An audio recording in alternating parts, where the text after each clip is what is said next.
Spicy box தமிழுக்கு அன்புடன் வரவேற்கிறேன்.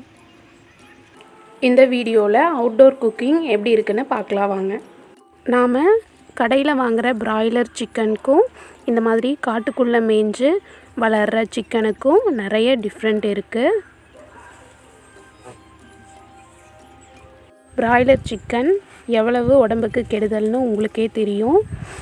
முக்கியமாக பெண்களாகட்டும் பெண் குழந்தைங்களாகட்டும் அவங்களுக்கு கர்ப்பப்பைக்கு ரொம்ப கெடுதல் தருது இந்த பிராய்லர் சிக்கன்.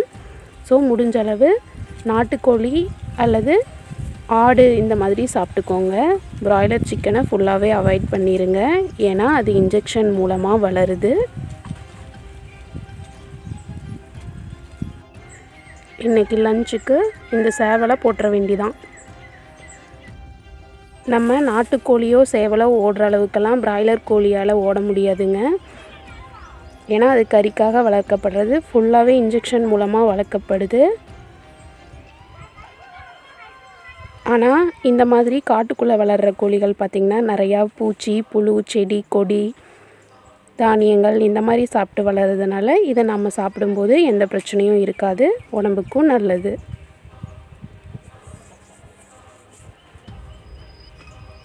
அவ்வளோதாங்க, சேவலை தீத்து கட்டியாச்சு. சேவலை அறுத்ததும் ஒரு பாத்திரத்தில் சுடுதண்ணி வச்சு அந்த சேவலை அதுக்குள்ளே போட்டு முக்கி எடுக்கணும். அப்படி எடுக்கும்போது சேவல் மேலே இருக்கிற இறகெல்லாம் ஈஸியாக வந்துடும். இந்த மாதிரி ஈஸியாக எடுத்துக்கலாம். முடிஞ்ச அளவுக்கு கோழியோட இறகெல்லாம் எடுத்ததுக்கப்புறம் இந்த மாதிரி தீயில போட்டு வாட்டணும். இப்படி வாட்டும்போது எங்காவது இறகெல்லாம் மிஸ் ஆகிருந்ததுன்னா இந்த தீயில நல்லா கருகிரும். அதுக்காக தான் இப்படி போட்டு வாட்டுறது. தீயில காட்டின சிக்கனை ஃபுல்லாகவே மஞ்சத்தூள் தேய்ச்சி க்ளீன் பண்ணிக்கணும். அப்போ தான் அதில் கவுச்சி ஸ்மெல்லு எதுவுமே இருக்காது. கட் பண்ணும்போது குடல் இந்த மாதிரி ஒரு சில பார்ட்ஸ் எல்லாம் நம்ம தூக்கி போட்டுறணும். ஏன்னா அதெல்லாம் கசப்பு கொடுக்கும்.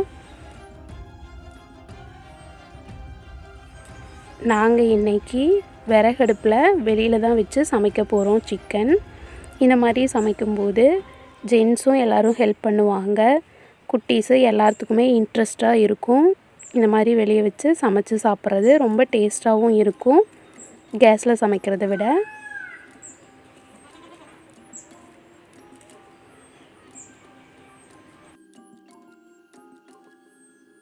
இந்த காலத்து பசங்களுக்கு இது ஒரு டிஃப்ரெண்ட்டான எக்ஸ்பீரியன்ஸாக இருக்கும். நாங்கள் இன்றைக்கி சமைக்க போகிறது பார்த்திங்கன்னா பள்ளிப்பாளையம் சிக்கன். இது பார்த்திங்கன்னா எங்கள் ஊர் ஈரோடு சைடு ரொம்ப ஃபேமஸாக இருக்கும். இதுக்கு எந்த மசாலாவும் தேவையில்லை.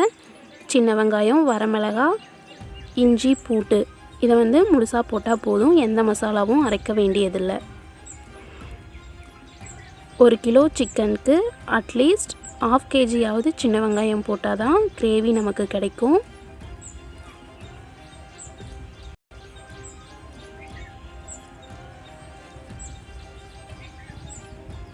பூண்டு வெங்காயம் இது எல்லாத்தையும் நீங்கள் முழுசாகவே சேர்த்துக்கலாம்.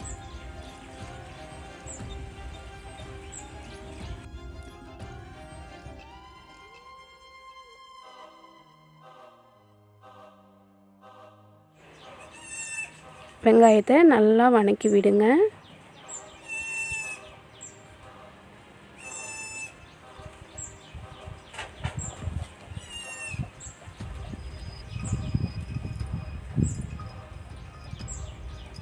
அப்புறம் தேவையான அளவு வரமிளகாய் சேர்த்துக்கலாம். ஏற்கனவே சொன்ன மாதிரி நல்ல காரமான மிளகாயாக இருந்ததுன்னா 1 கிலோவுக்கு 8 மிளகாய் மட்டும் சேர்த்துக்கோங்க. உங்கள் காரத்துக்கு ஏற்ற மாதிரி மிளகாயை கூட்டவோ குறைக்கவோ செஞ்சுக்கலாம்.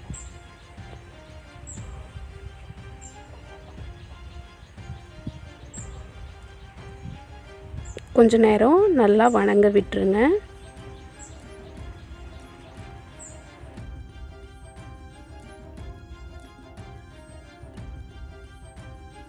இது காரம் இல்லாத மிளகானால நான் ஜாஸ்தி சேர்த்துக்கிட்டேன். இப்போது கட் பண்ணி வச்ச சிக்கனையும் அதில் சேர்த்தாச்சு. தேவையான அளவு உப்பு மஞ்சத்தூளும் போட்டாச்சு.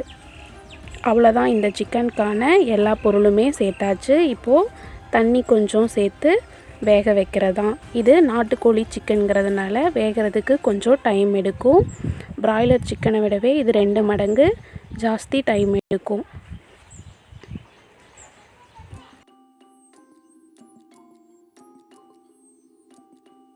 நான் ஏற்கனவே சிந்தாமணி சிக்கன் எப்படி செய்கிறதுன்னு வீடியோ அப்லோட் பண்ணியிருக்கேன். அதோட லிங்க்கையும் டிஸ்கிரிப்ஷன் பாக்ஸில் கொடுக்குறேன், செக் பண்ணி பாருங்கள். அதுவும் ரொம்ப டேஸ்ட்டாக இருக்கும். சிந்தாமணிக்கும் பள்ளிப்பாளையத்துக்கும் என்ன டிஃப்ரெண்ட்டுன்னு கேட்டிங்கன்னா, சிந்தாமணியில் இஞ்சி, பூண்டு, தேங்காய் துண்டு இதெல்லாம் சேர்த்துக்க மாட்டோம். ஆனால் பள்ளிப்பாளையம் சிக்கனில் இஞ்சி, பூண்டு, தேங்காய் துண்டு கடைசியாக சேர்த்துக்குவோம். இதுதான் டிஃப்ரெண்ட்டு. மற்றபடி குக்கிங் ஸ்டைல்லாம் பார்த்திங்கன்னா ஒரே மாதிரி தான் இருக்கும். இந்த சிக்கன் வேகிறதுக்கு டைம் எடுக்கும். அதனால் நீங்கள் நிறையாவே தண்ணி சேர்த்து மூடி வச்சு வேக வைக்கலாம். அப்பப்போ மட்டும் கலரி விட்டுக்கலாம். இது பார்த்திங்கன்னா உங்களுக்கு வேலை ஜாஸ்தி இருக்காது. ஆனால் இந்த சிக்கன் ரொம்ப டேஸ்ட்டாக இருக்கும். கண்டிப்பாக ட்ரை பண்ணி பாருங்கள். உங்களுக்கு வேணும்னா இந்த மிளகாயிலிருந்து விதையெல்லாம் எடுத்துகிட்டு சேர்த்துக்கலாம். நான் காரம் இல்லாததுனால விதையோடவே சேர்த்துக்கிட்டேன். சிக்கன் நல்லா வணங்கினதும் லாஸ்ட்டாக நறுக்கி வச்ச தேங்காய் துண்டுகளை அதில் சேர்த்துக்கலாம். இந்த தேங்காய் பார்த்திங்கன்னா உங்களுக்கு இளங்காயாக இருக்கணும். இப்போ பார்த்திங்கன்னா நம்ம சிக்கன் ரெடி ஆயிடுச்சு. இது உங்களுக்கு செமி கிரேவி மாதிரி வேணும்னாலும் வச்சு சாப்பிட்டுக்கலாம். இல்லை ட்ரையாக வேணும்னாலும் இன்னும் கொஞ்சம் நேரம் வணங்க விட்டு அப்புறம் எடுத்து சாப்பிட்டுக்கலாம். ரெண்டுமே நல்லாயிருக்கும்.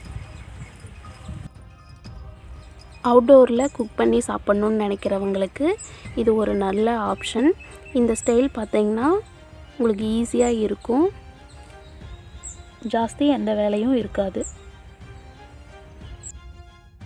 இந்த சிக்கன் பார்த்திங்கன்னா பேச்சுலர்ஸ் எல்லாம் ஈஸியாக சமைச்சு சாப்பிட்டுக்கலாம். சிந்தாமணி சிக்கனுக்கு டிஸ்கிரிப்ஷன் பாக்ஸையும் செக் பண்ணி பாருங்கள், லிங்க் கொடுத்துருக்கேன். உங்களுக்கு இந்த வீடியோ பிடிச்சிருக்குன்னு நினைக்கிறேன். மறக்காமல் நம்ம சேனலை சப்ஸ்கிரைப் பண்ணுங்கள். நன்றி.